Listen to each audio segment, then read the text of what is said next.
कभी ये सवाल मन में आया है कि जिसे हम मैं कहते हैं वो आखिर है क्या? मतलब हमारा असली वजूद क्या है? देखिए, बौद्ध धर्म के पास इसका एक कह सकते हैं चौंकाने वाला जवाब है। वो है अनात्मा, यानी नॉन सेल्फ। अब ये सुनने में जितना अजीब लगता है उतना ही गहरा भी है, और अक्सर लोग इसे गलत समझ लेते हैं। तो चलिए आज मिलकर इस कॉन्सेप्ट की एक एक परत को खोलते हैं। चलिए एक बहुत ही बुनियादी सवाल से शुरुआत करते हैं। एक ऐसा सवाल जो सदियों से दार्शनिकों को परेशान करता आया है। किसी भी इंसान का वो कौन सा हिस्सा है जो हमेशा एक जैसा रहता है, जो कभी नहीं बदलता? हमारा वो परमानेंट कोर क्या है? अब सदियों से इस सवाल का एक बहुत ही मजबूत जवाब दुनिया की कई परंपराओं में, खासकर हिंदू उपनिषदिक परंपरा में गूंजता रहा है। और वो जवाब है आत्मा का अस्तित्व। आत्मा का कॉन्सेप्ट क्या कहता है? यही कि हमारे अंदर एक शाश्वत, कभी न बदलने वाला स्व मौजूद है। ये हमारे शरीर और हमारे मन से भी परे है। यही हमारी असली पहचान है। लेकिन क्या हो अगर ये पूरी धारणा ही एक भ्रम हो? आज हम इसी विचार को चुनौती देने वाले हैं। और यहीं पर एंट्री होती है बौद्ध धर्म की, एक बिल्कुल ही अलग, एक रैडिकल नजरिए के साथ। बौद्ध धर्म एक शाश्वत आत्मा के होने पर ही सीधा सीधा सवाल खड़ा कर देता है। बौद्ध धर्म हमें सिखाता है अनात्म का सिद्धांत, मतलब नॉन सेल्फ। और ये सच में एक क्रांतिकारी विचार है कि हमारे अंदर कोई भी स्थायी, इंडिपेंडेंट या हमेशा रहने वाला स्व या आत्मा है ही नहीं। तो चलिए इन दोनों नजरियों को आमने सामने रख कर देखते हैं कि फर्क कहाँ है। देखिए, हिंदू फिलॉसफी में जो आत्मा है वो शाश्वत है, कभी नहीं बदलती, परमानेंट है। वहीं बौद्ध धर्म में अनात्म का मतलब है कि ये जो सेल्फ है ये तो एक लगातार बहती नदी की तरह बदलने वाली एक प्रक्रिया है।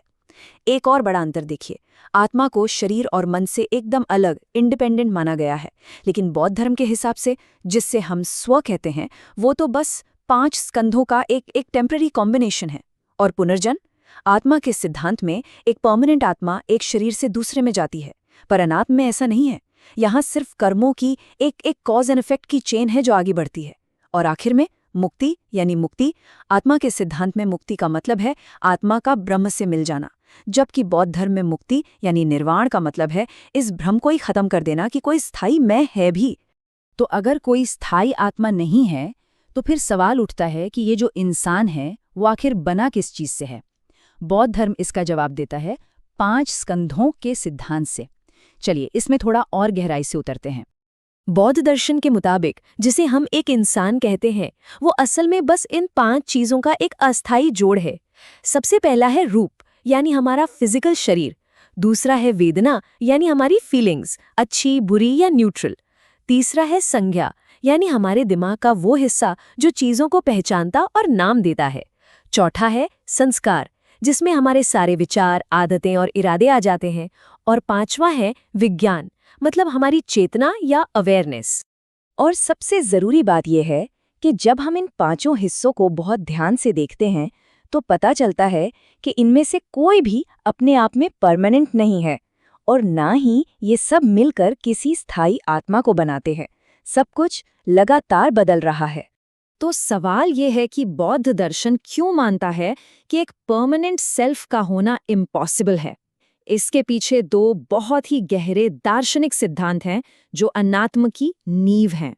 पहला सिद्धांत है अनित्यता, मतलब सब कुछ टेम्पररी है, हर पल बदल रहा है।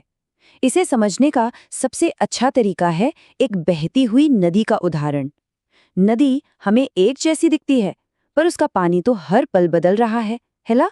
ठीक उसी तरह हमारा शरीर, हमारे विचार, हमारी भावनाएं सब हर पल बदल रहे हैं, पर हमें एक स्थायी मैं होने का एहसास होता रहता है। ये एक भ्रम है। दूसरा सिद्धांत है प्रतीत्य समुत्पाद या डिपेंडेंट ओरिजिनेशन। इसका सीधा सा मतलब है कि इस दुनिया में कुछ भी अपने आप में अकेले मौजूद नहीं है। हर चीज किसी न किसी कारण या हालत पर निर्भर है। हमारी चेतना हमारी इंद्रियों पर निर्भर है, हमारे विचार हमारे अनुभवों पर।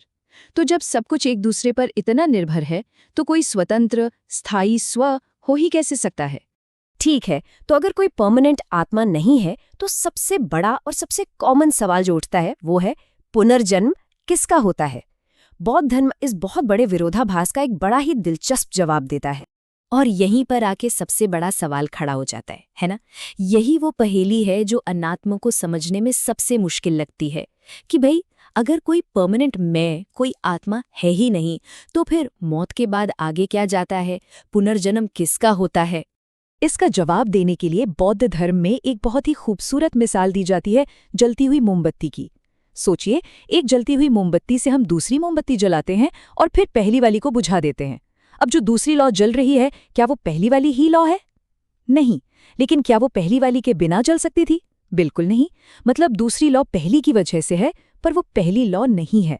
तो पुनर्जन्म में भी यही होता है।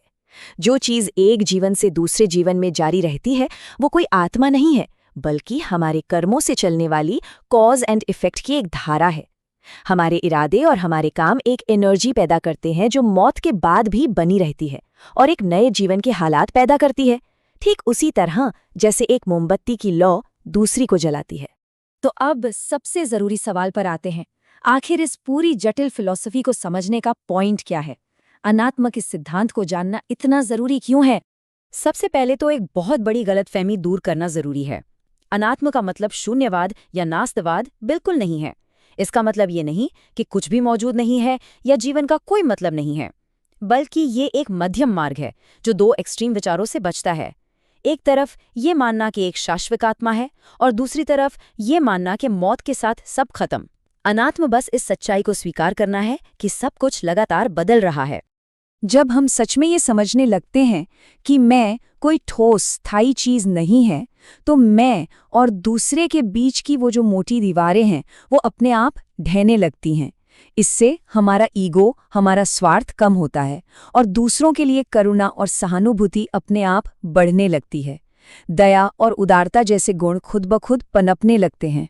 और यही रास्ता हमें बौद्ध धर्म के परम लक्ष्य यानी निर्वाण तक ले जाता है। अब निर्वाण का मतलब किसी आत्मा को खत्म करना नहीं है। इसका मतलब है उस भ्रम को खत्म करना कि कोई स्थायी स्व है भी। और जैसे ही ये भ्रम मिटता है, उससे जुड़े सारे दुख, तकलीफें और लगाव भी खत्म हो जाते हैं। तो आखिर में एक सवाल सबके लिए है। अगर हमारा स्व कोई एक चीज नहीं बल्कि एक बहती नदी की तरह एक लगातार चलने वाली प्रक्रिया है, तो फिर इस प्रक्रिया का हिस्सा होते हुए आजाद होने का असली मतलब क्या है?